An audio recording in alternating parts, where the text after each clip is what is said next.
Hey everyone, Rick Oliva here. I'm going to walk through Ruth B. Lost Boy. So my daughter wanted to sing the song and have me play along with her, so naturally what I did is I went on Google to try to find the chords and on YouTube to see if I could find someone playing it.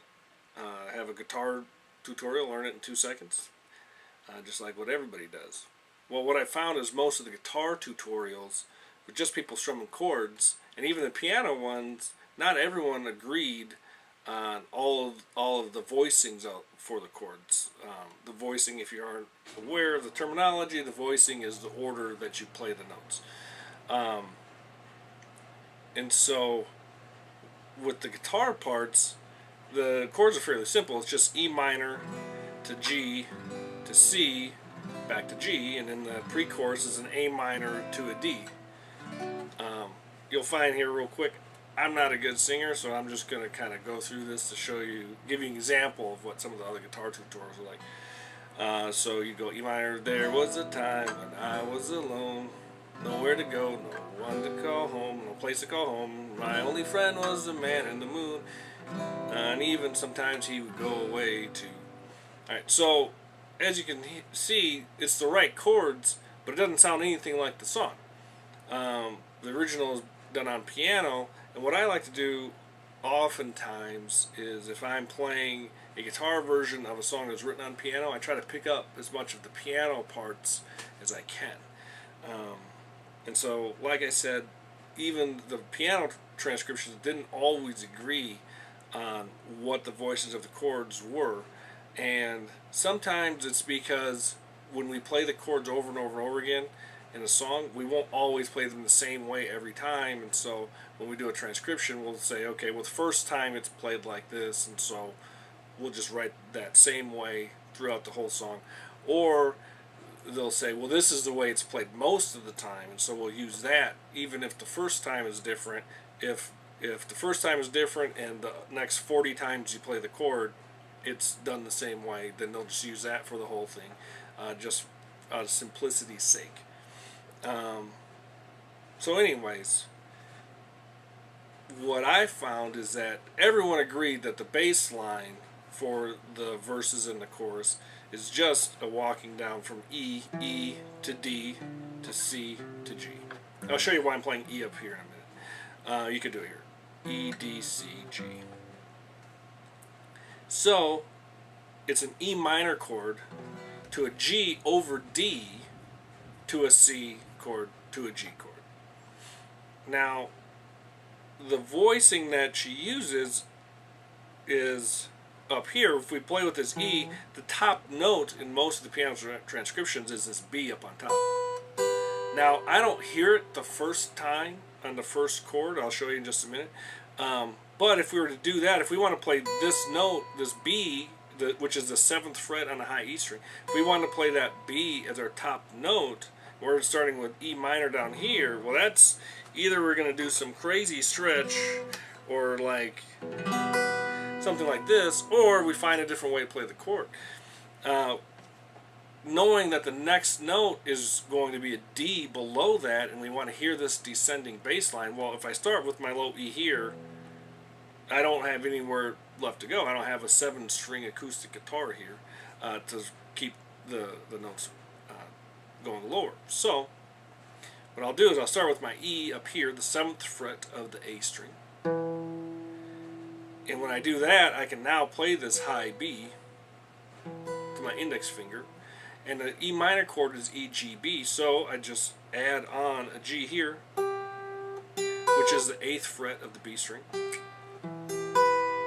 now I have my E minor chord. Now the G chord is G, B, D. I'm dropping this E down to this D here, and now I can do a G and a B. Now here's the deal. I can do this, but to get to that voicing quickly is going to be a challenge. So if you are familiar with the notes on the guitar, you'd know that this D, the 5th fret on the A string, is also the same pitch as the D open D string. So I can go E, 7th fret of the E string, to my D open, and up on top, it's G, B, and D that we're looking for. I have my D there, I have my G and my B still from my E minor chord, so I can go like this. E, G, B. Now my G chord is just this. So once again, it's the 7th fret on the E string, 8th fret on the B string, 7th fret on the high E string. Keep the 1st and 2nd strings the same. Just play the open D.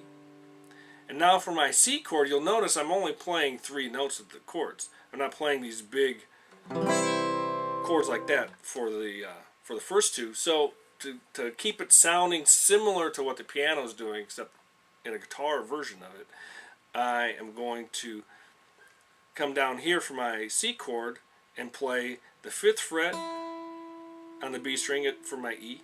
I'm going to play the 5th fret on the D string for my G and my 3rd fret on the A string for my C to make my C chord. Now you might ask, well, why not play open? You certainly can. For me, it's a preference thing. This E sounds different than this E. But it's up to you. You can play like this. So what this would be is your typical open C chord, but you're only playing the A, G, and E strings. And then you go to your G. Oops. So yeah, there I accidentally played the C up here. So it's going to be 3rd fret on the E string, 5th fret on the A string, 4th fret on the G string. Once again, you could play those open. In this case, I like the sound of this a little bit better. If my fingers are getting tired from playing all these bar chords, I might skip down to this. Now the intro, here's the thing with the intro and where I was talking about not all the voicings are all the same. If you listen really closely, you won't always hear this B as the top note. Now, it could be that she is actually playing that high B every single time, and that sometimes the pressure from her fingers playing down on the keys isn't always as strong, so it doesn't come out as loudly. It could be that now I'm getting old and my ears don't hear the high frequencies like they used to, and so I'm just missing it. But what I'm hearing in the beginning is and to my ear, it sounds like the first time she goes through it, G is the top note, and then B is the top note, and then it goes to this E for the C chord, and then B is the top note. That's what I hear when I listen to it. When you listen to it, maybe you'll hear it differently. But in that case, what I would do is I would play my E on the 7th fret of the A string. I would double it on the 9th fret of the G string. And I'd play my G here, like we had before, which is the 8th fret of the B string. And then I'd go back to that G over D chord that we had the first time.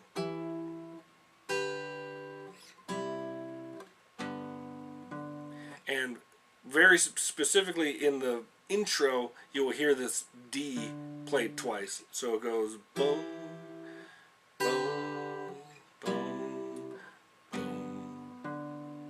Right? And then the vocals come in. And from there, when I listen to it, yeah, I kind of hear that B up on top every time.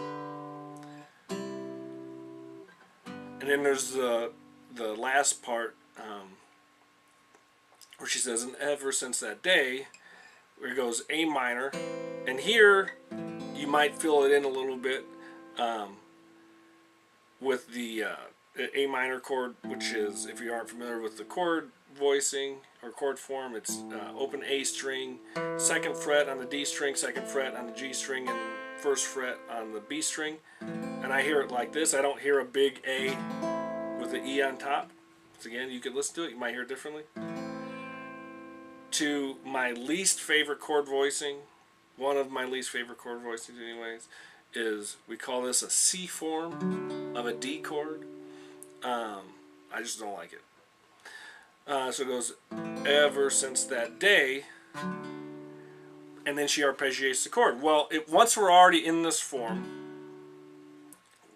all you do is you just run up from the low A string, and this form is 5th fret on the A string, the F sharp on the D string, which is the 4th fret, the 2nd fret on the G string, which is an A, and then 3rd fret on the B string, which is a D.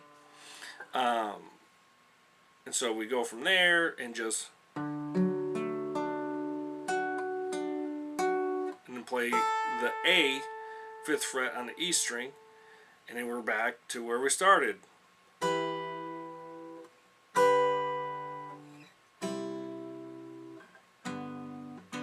Alright, so it's and ever since that day I am a lost boy from Neverland, always hanging out with Peter Pan. Okay, one thing I should go back, if you're not familiar with the term, the C form, I should make a whole other video tutorial on the caged chords, C, A, G, E, and D. But the C form is, we think of a C chord. If we take a C chord and we move all these notes up 2 frets, but we need a capo, or our capo becomes our index finger becomes a capo, and we play all the other frets, we call that a C form, because it would look like a C chord if we were down here.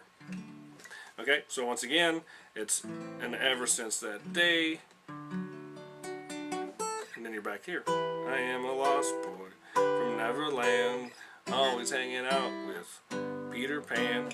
Okay, so if you do that, and your kids want to sing along with you, your guitar will sound a lot more like the piano, and then when they hear you playing it, they will say, oh yeah, that sounds like the song, versus, you know, Daddy or Mommy, I don't know, this doesn't sound like the song at all, I can't sing along to this. Okay, so, hope you found that helpful. If you have any comments or suggestions, go ahead and leave them down in the comments section. If you'd like to make a donation, you can go to my website, rickoliva.com, or my Patreon page, www.patreon.com/rickoliva, RICOLIVA. Thank you. Goodbye.